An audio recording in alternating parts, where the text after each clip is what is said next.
मेरी खुली चुनौती है कांग्रेस पार्टी नेताओं को, कोई बताए कहां किस कानून में लिखा है कि मंडी बंद होगी, कहां लिखा है कि एमएसपी बंद होगा? है कोई कांग्रेस के नेता में दम या विपक्षी दल के नेता में दम जो बताए कि किसी कृषि कानून में कहीं पर भी लिखा है कि मंडी बंद होगी, एमएसपी बंद होगी? आपने कहा मंडियां, अनुराग जी ने कहा मंडियां खत्म नहीं हुई, सही बात है। मंडी, इसमें कोई प्रावधान नहीं मंडी समाप्त करने का। 2 मंडियां बन गई हैं, एक निजी मंडी जिसमें टैक्स नहीं लगेगा और एक सरकारी मंडी जिसमें टैक्स लगता है। 2 मंडी, एक देश एक विधान, एक देश एक संविधान, एक देश एक निशान, एक देश एक चुनाव, एक देश एक मार्केट। तो एक देश 2 मंडियां क्यों? किसान ही क्यों मिला आपको? एक मंडी। और ये जो टैक्स आप कह रहे टैक्स मुक्त कर दिया, टैक्स कौन देता है? खरीदार देता है इन मंडियों में टैक्स, किसान नहीं देता। पंजाब में 6.5%, हरियाणा में 4% और सरकार को देता है। हरियाणा पंजाब का आज ग्रामीण इंफ्रास्ट्रक्चर अच्छा क्यों है? हर गांव में अच्छी सड़कें क्यों हैं? क्योंकि ये जो टैक्स जाता है ग्रामीण इंफ्रास्ट्रक्चर और इन मंडियों के और किसानों के विकास के लिए इस टैक्स का इस्तेमाल होता है। इसीलिए आज पंजाब हरियाणा सबसे आगे। एमएसपी है, एमएसपी था, एमएसपी रहेगा। प्रधानमंत्री जी ने कहा एमएसपी थी, है और रहेगी। ठाकुर जी ने भी कहा कि कोई है किसमें दम जो बताए कि एमएसपी चली जाएगी। सही बात है, एमएसपी थी, है और रहेगी, मगर क्या एमएसपी सभी किसानों को मिलेगी और सभी फसलों पर मिलेगी? प्रश्न इस बात का उठता है। आप में दम है खड़े होकर आप कह दें कि एमएसपी मिलेगी हर किसान को देश में? आज भी शांता कुमार कमेटी बताती है कि मात्र 6% से 16% तक किसानों को एमएसपी मिलती है। बाकी देश में बहुत से ऐसे प्रदेश है जहां पे एमएसपी नहीं मिलती। आपको चाहिए तो यह था जो पंजाब, हरियाणा, पश्चिमी उत्तर प्रदेश में एमएसपी मिलती है वही एमएसपी बिहार में मिले, जहां धान 800 रुपए, 1000 रुपए में जा रहा है, 1800 रुपए में हमारे यहां धान मिल रहा है। आपको चाहिए था कि इसको वहां पे लेके जाएं, मगर आप वहां के किसान को की परिस्थिति हमारे यहाँ की करने की बजाय हरियाणा पंजाब के किसान की परिस्थिति उस तरह की करने की तरफ लेके जाए। इस देश में माननीय अध्यक्ष जी, दहेज का कानून, दहेज के खिलाफ कानून बने, ये इस देश में कभी किसी ने मांग नहीं की थी, फिर भी देश की प्रगति के लिए कानून बना था। माननीय अध्यक्ष जी, ट्रिपल तलाक, इसके खिलाफ कानून बने, ये किसी ने मांग नहीं की थी, लेकिन प्रगतिशील समाज के लिए आवश्यक है, इसलिए कानून हमने बनाए हैं। हमारे यहाँ बाल विवाह पर रोक, किसी ने मांग नहीं की थी कानून बनाओ, फिर भी कानून बने थे, क्योंकि प्रगतिशील समाज के लिए आवश्यक होता है। कहा गया कि बिन मांगे दिया गया, और बिन मांगे बहुत से कानून दिए गए थे। बाल कानून बिन मांगे दिया गया था, दहेज कानून, ट्रिपल तलाक बिन मांगे, कई बार अच्छे कानून बिन मांगे भी दिए जाते हैं। फर्क है उनमें और इसमें फर्क है। उनमें जिस वर्ग के लिए दिया गया वो वर्ग संघर्ष और आंदोलन के रास्ते पे नहीं आया। बाल कानून लागू हुआ तो दिल्ली को बच्चों ने नहीं घेरा बाल कानून वापस लिया जाए।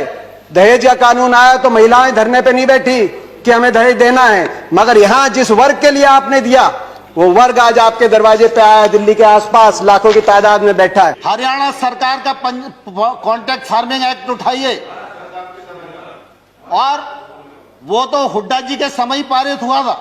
हरियाणा के अंदर 2007 में हमने कॉन्ट्रैक्ट अमेंडमेंट लाए एपीएमसी के अंदर, निजी अलाउ किया निजी कंपनियों को, मगर साथ में कानून लिख दिया कि अगर कॉन्ट्रैक्ट एमएसपी से नीचे किया जाएगा तो गैर कानूनी होगा और कानूनी कार्रवाई होगी जो लोग इस तरह का कॉन्ट्रैक्ट करते हैं। आप कह रहे हैं ज्यादा मिलेगी तो आप कर दीजिए, ये कानूनी प्रावधान देने का आप काम करें। प्राइवेट की बात करी कि आप प्राइवेट का खिलाफत कर रहे हैं, प्राइवेट की खिलाफत नहीं कर रहे। प्राइवेट आए, मगर मंडी के अंदर आने से किसने रोका प्राइवेट को? प्राइवेट मंडी के अंदर आए और एमएसपी से ज्यादा में खरीदे। कह रहे हैं बाहर भाव ज्यादा मिलेगा, विकल्प होगा, बाहर ज्यादा मिलेगा, बाहर ज्यादा भाव मिलेगा प्राइवेट में। तो आपको यह कानून बनाने में क्यों आपत्ति है कि अगर एमएसपी से कम का कोई कॉन्ट्रैक्ट होगा तो वो कानूनी बाध्य, उस पर बाध्य होगा? कान खोलकर सुन लो, ये हुड्डा कमेटी की रिपोर्ट के कारण आए। आपने कहा कि एक शरद पवार जी ने चिट्ठी लिखी थी, आपने कहा कि मुख्यमंत्रियों का समय हुड्डा कमेटी ने भी इसकी सिफारिश करी थी कि एपीएम सुधार हो, एपीएमसी एक्ट के अंदर बदलाव हो। मैं बताना चाहता हूं कि हुड्डा कमेटी ने, जिस कमेटी में प्रकाश सिंह बादल जी, ममता बनर्जी जी और नीतीश कुमार जी भी सदस्य थे, उस कमेटी ने क्या सुझाव दिया था इस पे? उन्होंने कहा था कि एपीएमसी में सुधार हो, मगर एपीएमसी का विस्तार हो। सबसे पहले मंडी, जिस प्रकार से हरियाणा में हर 10 किलोमीटर में मंडी हमने स्थापित करी थी अपनी सरकार में, पूरे देश के अंदर हर 10 किलोमीटर में मंडी बने।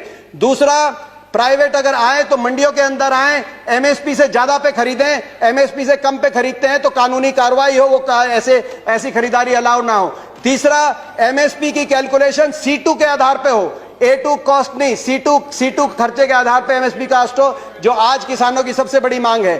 चौथा, एमएसपी जो चौथे उसमें कहा कि कर्जे का जो दर है वो no discussions please, no cross talk, no cross talk, no cross talk. किसी और की बात रिकॉर्ड पे नहीं जा रही है। दीपेंद्र जी कंटिन्यू। ये सिफारिश थी। मैं किसान आंदोलन को पवित्र मानता हूं और भारत के लोकतंत्र में आंदोलन का महात्म्य है और रहने वाला है और जरूरी भी है। लेकिन जब आंदोलनजीवी पवित्र आंदोलन को अपने लाभ के लिए बर्बाद करने के लिए निकलते हैं, तब क्या होता है? कोई मुझे बताए।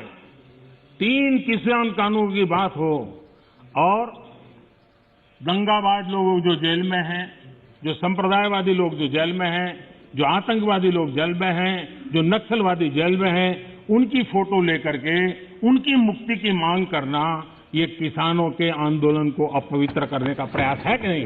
प्रधानमंत्री जी ने एक और बात की कि इस आंदोलन में कुछ पवित्र लोग हैं और कुछ अपवित्र लोग हैं। प्रधानमंत्री जी की बात हम मान लेते हैं, कम से कम आप पवित्र लोगों की बात मान लीजिए। आंदोलन में जो पवित्र लोग हैं, अगर आंदोलनकारी पवित्र हैं, पवित्र भावना से अपने हक के लिए बैठे हैं, आप उनकी बात मांग लीजिए और इसकी शुरुआत आप दो कदम उठा के उसकी शुरुआत करिए।